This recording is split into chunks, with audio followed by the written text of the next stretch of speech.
اكتسح المنتخب الوطني المغربي نظيره الكونغو برازافيل بسداسية نظيفة اليوم على أرضية ملعب أدرار بأكادير ضمن مباريات المجموعة الخامسة بالتصفيات الإفريقية المؤهلة إلى كأس العالم 2026. دخلت العناصر الوطنية عازمة على الوصول إلى شباك منتخب الكونغو برازافيل، وهو ما تأتى لها بالفعل عن طريق عز الدين أوناحي في الدقيقة 8. واستمر الأسود في الضغط على المعترك الكونغولي ليثمر عن هدف ثان بواسطة شادي رياض في الدقيقة 16. ويعد هدف شادي رياض ب4 دقائق وبالضبط في الدقيقة 20 نجح أيوب الكعبي في مضاعفة النتيجة للمنتخب المغربي بهدف ثالث.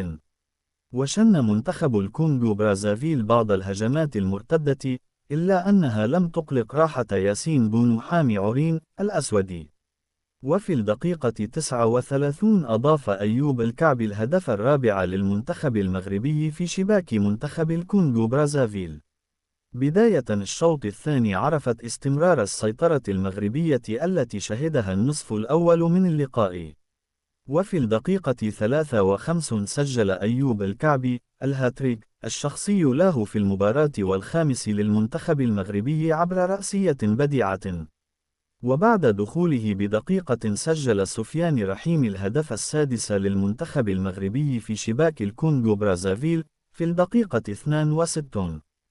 جدير بالذكر أن المنتخب المغربي استمر في تصدره للمجموعة الخامسة برصيد 9 نقاط، في حين ظل رصيد منتخب الكونغو برازافيل خال من النقاط.